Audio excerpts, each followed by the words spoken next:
Dahil ako ang pinakamasipag na anak ni mama, nagkukusa akong tumulong maglinis ng bahay namin. Pero habang nagwawalis ako, nagchat si Boy Machunori sa GC namin. Pinakita niya yung ulam niya sa amin ngayong araw. Pritong galunggong at ginataang kalabasa. Sa buong buhay ko, never pa ako nakapagluto ng ulam. Itlog at hotdog lang ang alam ko. Paano ako mag-aasawa kung di ako marunong magluto?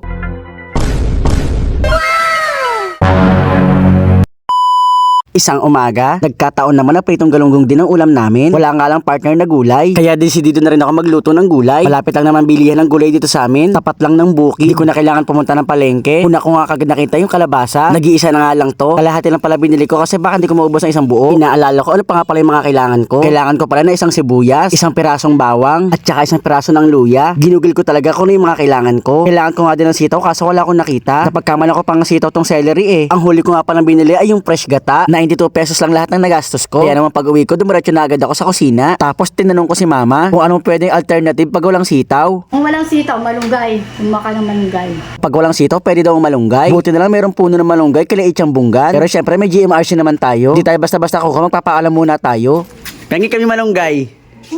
Fresh na fresh at bagong sibulang yung mga dahon ng malunggay. Bala ko pa sana umakyat sa gate kasi kala ko hindi ko abot. Kahit hindi na ako tumiyad, abot ko naman pala. 2 tangkay lang ang kinuha ko. Ngayon kasi hindi ko patansyado yung madami sa konti. Nangangapa pa ako sa ngayon. Pag uwi ko, nanood ako sa YouTube at ginugol ko yung instructions kung anong kailangan. Kailangan ko daw hiwaan yung sibuyas ng pa-cubes. Alam ko sa utak ko kung paano yung cubes na hiwa. Dahil nakikita ko kung paano gawin yun ni mama. Kaso first time ko lang humawak ng kutsilyo. Hindi ko talaga alam kung paano, kaya sana pa wag niyo po akong i-bash. Pwede na siguro to, square din naman to, kaso pahaba. Ganun din sa bawang. At sila kailangan mahiwa ko ng pa-cubes na maliliit. Ginagawa ko naman yung paraan na inihiwa ko muna sila pahaba at saka ko hihiwain ulit para maging square. Tingin ko medyo nagawa ko naman siya sa bawang. Sunod na hihiwain ko naman pa square itong luya. Hindi ko alam kung tamang process ba yung ginagawa ko. Inihiwa ko muna kasi siya pahaba. Kung nakikita niyo, mukha naman siyang pabox. Pagkatapos doon, hihiwain ko pa siya ng maliliit. Siyempre, pinaka may ingredients yung kalabasa. Kailang subok ako ng hiwa dito kaso madulas. At saka humiwa lang pala ako ng isang piski. Isa lang muna baka kasi hindi ko maubos kaya binalitan ko na rin. Mukhang dito lang yata ako sa kalabasa tumama na paghiwa ng square. Kasi mukhang nagawa ko naman. Bago nga pala ako magluto, naroon na ako sa YouTube at meron ako instructions sinerch sa Google. Pero mas susundin ko na lang yung utos sa akin ni Boy Machunori. Dahil masarap at magaling magluto si Boy Machunori. Sabi niya sa akin na i-boost ko daw muna agad yung pangalawang gata. Tapos yung second step nakalimutan ko agad. Dahil wala na si Boy Machunori, si mama na lang yung tinanong ko. Pag kumukulo na yung gata, tsaka ako ilalagay yung bawang sibuyas o kasama na.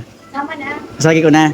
Akala ko kasi hintayin ko muna kumulo yung pangalawang gata bago ko ilagay ng sibuyas, bawang at saka luya. Umpisa pa lang pala dapat isabay ko na para sabay-sabay kumulo at maglasa na agad. Tapan ko nga daw para mabilis kumulo. Naghahanap ako kasi wala palang takip tong kawali namin na to.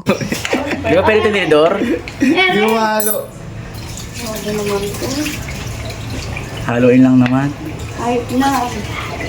Dapat sinama mo na yung pag gumulo, lagyan mo yung kalabasa.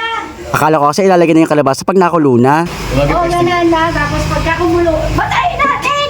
Ano ba to? Natin mo yan! Di ba ito pwede na mag-asawa? May sa apoy.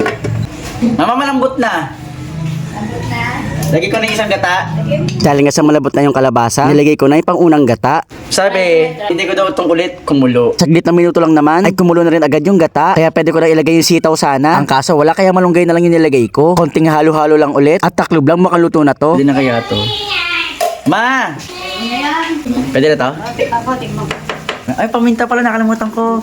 Teka, Nakalimutan ko ilagay si Boy Skincare. Lalagyan na ni Mama si Boy Skincare. Habol na nga pala namin ilagay sa Boy Skincare. Pampadagdag ng lasa. Nilagay ko na nga to sa mangkok para maihain ko na. Sobrang excited na akong tikman yung luto ko. Pero bagay, gusto ko muna to ipa-honest review. Kasi sa buong buhay ko, first time ko lang talaga magluto ng ulam. Totoo. Honest review. Ano to, may itlog? Wala, basta kainin mo.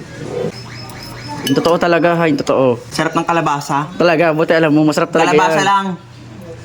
Eh, kalabasa mo talaga to eh. Sakto, alas 12 na. Breakfast at lunch ko na to. Pero mga kadugyot, real talk lang. Hindi dahil sa ako nagluto nito at gusto ko magbuhat ng bangko. Aminado ako at nagulat ako. Kasi ang sarap talaga ng luto ko. Hindi ko nga to ini-expect. Pero iniisip ko na rin din, baka masarap lang talaga yung kalabasa. Siguro kailangan ko na pag-aralan yung process kung paano magluto. Magpa-practice pa ako na maraming beses. Suggest naman kayo kung ano pa pwede ko iluto. Basta yung madali lang muna.